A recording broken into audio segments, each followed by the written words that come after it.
about to either make a brilliant business decision or a terrible financial choice, and I'm feeling a little bit nervous.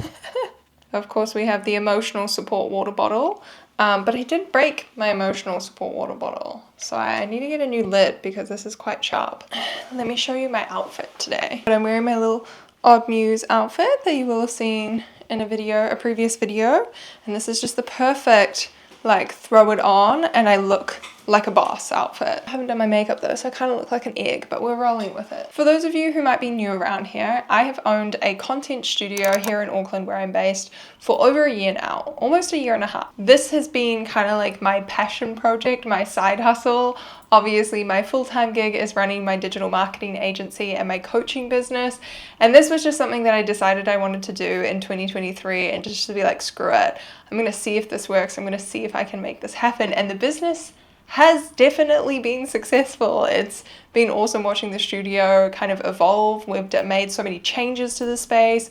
We've got such a high returning amount of customers. So people just like, once they get in the studio, they just keep coming back, and it's awesome. But I will say we've learnt many lessons along this journey, as you do as a business owner. And there's a lot of things that I think we settled on with our first property that in hindsight weren't a good decision. And I won't go into all of those in this video, I don't think, but there's a lot of minor things about the space that like functionality behind the scenes doesn't work as smoothly as we would like, even though like the space itself is stunning and you get beautiful content being there. It's just like the functionality of the business behind the scenes. So we are looking for a second location and trying to find somewhere that really ticks all the boxes. I feel like I know so much more about commercial leases now and renting a commercial property. I feel so much more confident coming in and negotiating a project like this now. And our goal is to basically test out running 2 studios at once, because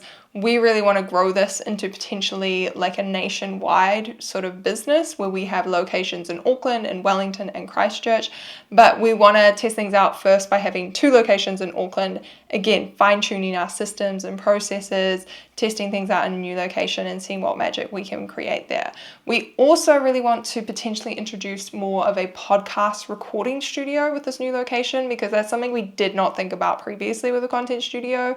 And there's been actually quite a big demand for that. I think there's more and more people starting podcasts. So there's a big market there that we want to tap into. We started the process of looking for our second location a few weeks ago, and we've been to a couple of viewings, and I thought, why not take you guys along in the process so you can see a little bit behind the scenes, you can get some glimpses of the kind of spaces that I'm looking at, and hopefully you will join me as I sign the next lease on the next location. This hasn't happened yet. We don't have the location, but like I'm hoping that's what this vlog will turn into. Just come along with me as we find the second studio location for Mackenzie Studios. And I'm freaking out a little bit, just a little bit. You have to be your biggest fan. And when things are really tough and they're really rough and nothing's working, but there's something inside of you that says, I just have to follow that. Because you don't know who you're going to be, who you're going to be, who you're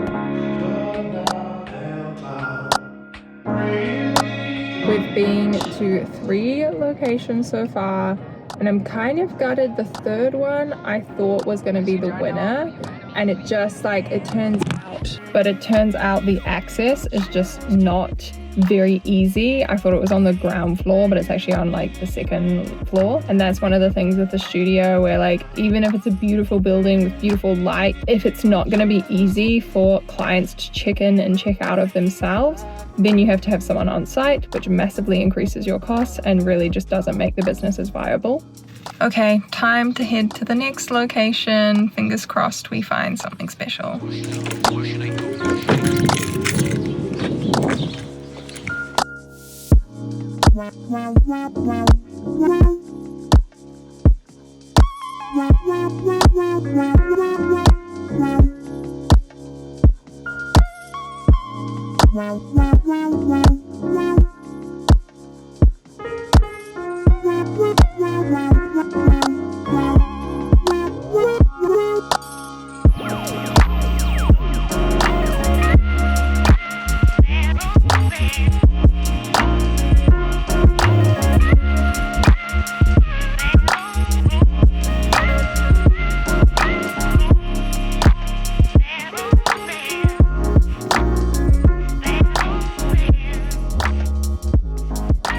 Guys, I'm so overwhelmed. Did I see 5 places or 6? The last place we went to, we looked at 2 locations within the same building. So they had like 2 spaces available to rent. And I'm not sure about those ones because like they were very office environment and they needed a lot of work to make them look good. There's one place that I can't get out of my head. I'm really annoyed that I even went to see it.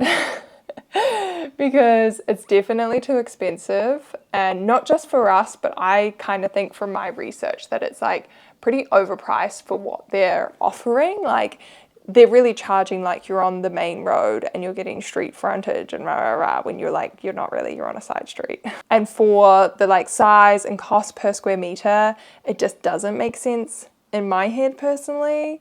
And I was hoping I could go there and then chat to the real estate agent and then potentially it would be something we could negotiate on.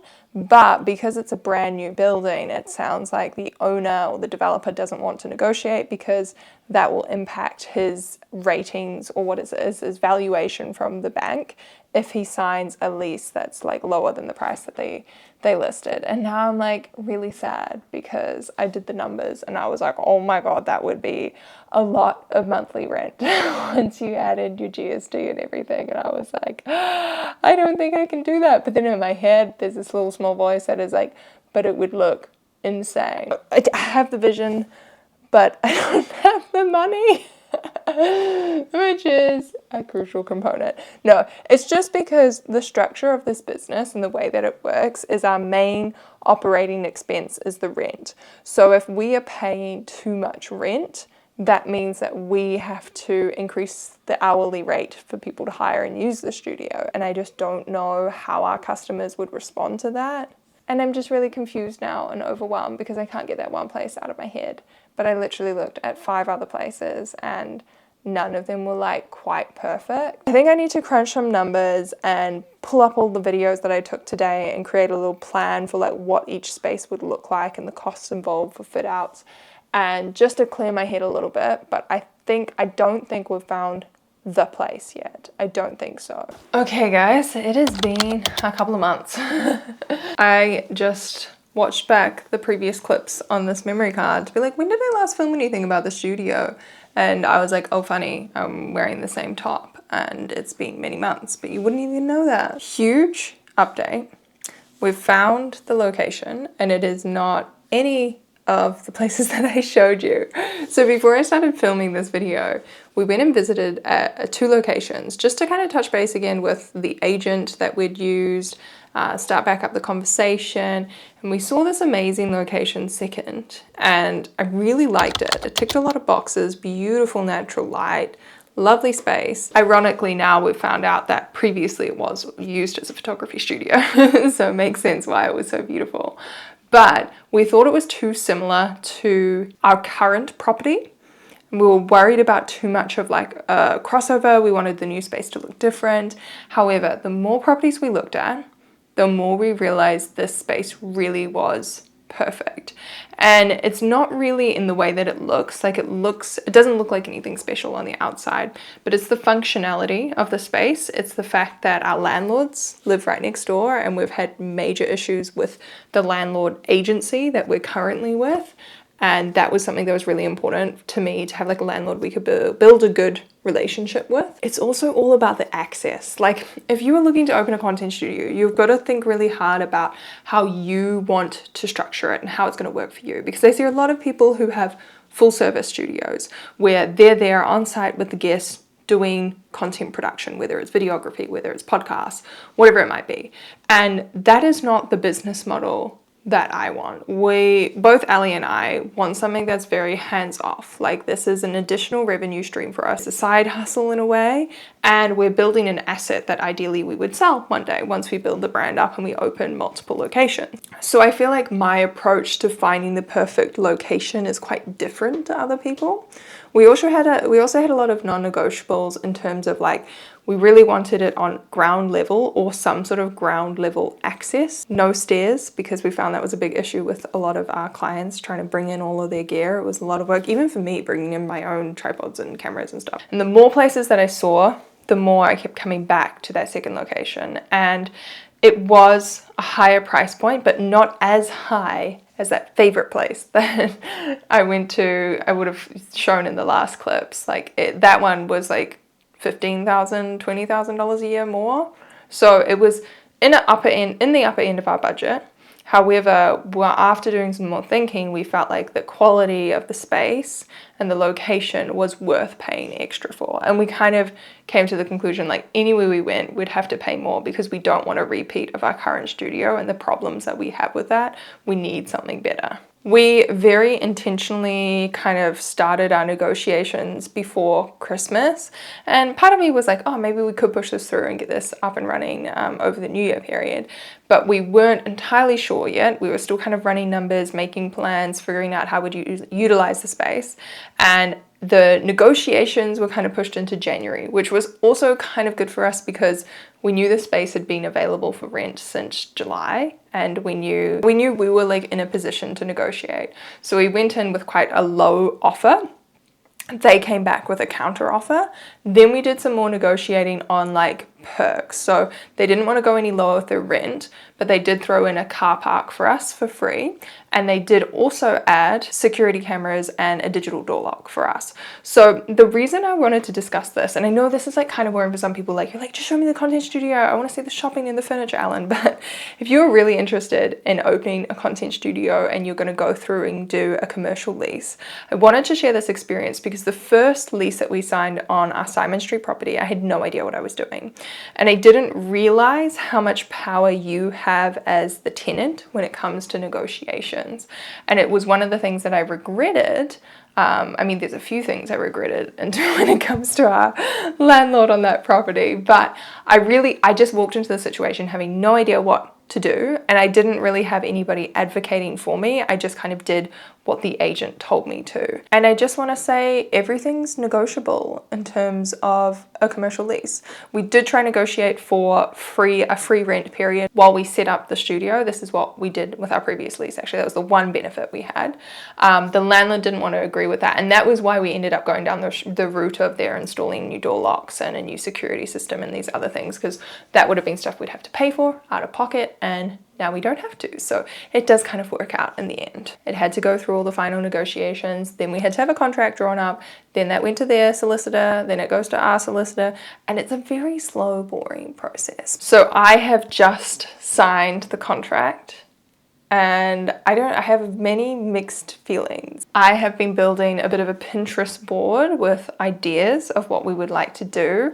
I've been looking through online stores. I managed to get in a furniture store here in New Zealand, I managed to create a trade account, which gives me like trade pricing and a bit of a discount, which is really cool. I'm also about to place an order for our podcast gear. So part of the studio is going to have a podcast studio.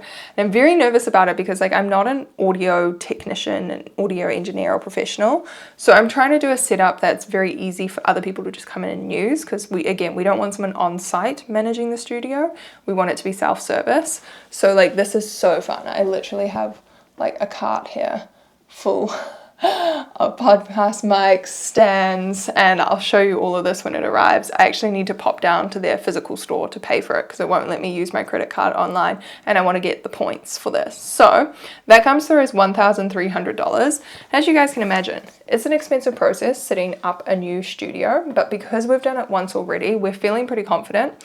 Where our goal is to turn around the space and get it ready within 2 weeks. So if there's furniture that's going to take a month to get there, we'll probably look at other options. opens. We want to get it up and running as fast as possible. We have to pay an upfront deposit with quite a lot of like our rental and what do you call them, OPEX fees, which is like our building costs and your building insurance and all that general stuff. So there is a big lump sum payment, which is why we've decided to do something a little bit different this time and actually take out a very small business loan. And the reason we just wanted to do that was so that we could go and buy the furniture that we wanted to. We didn't have to kind of like scrimp and save and budget. We can just invest into making this the best space possible. But it's interesting because I've never had to take out a business loan before. So it's kind of like the mindset traps that I have to work through to be like, actually, no, Ellen, this is a good decision for your business.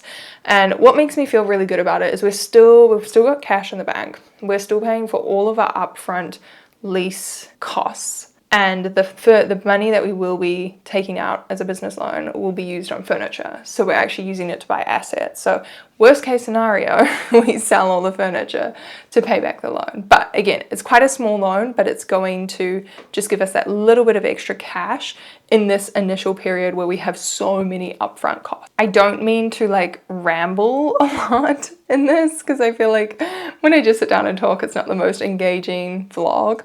But I do think if you're genuinely watching this because you want to open a content studio, this is the kind of information that I really wish I had known about. I'm sorry, but how unreal is this natural lighting? Hi, hello. Let me scooch back here a little bit. I'm so awkward, I don't know how to start this. I am extremely overexcited. We're here in the studio, my second content studio, and as you can see, the space is beautiful.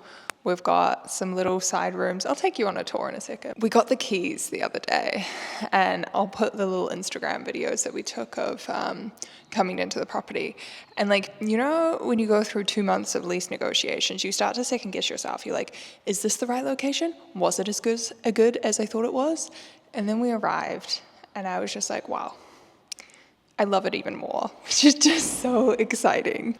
So this is kind of the first area. You can see we've got some lovely big windows. Up above those doors is actually a full storage area. You can see if I move across here, you'll see the little ladder.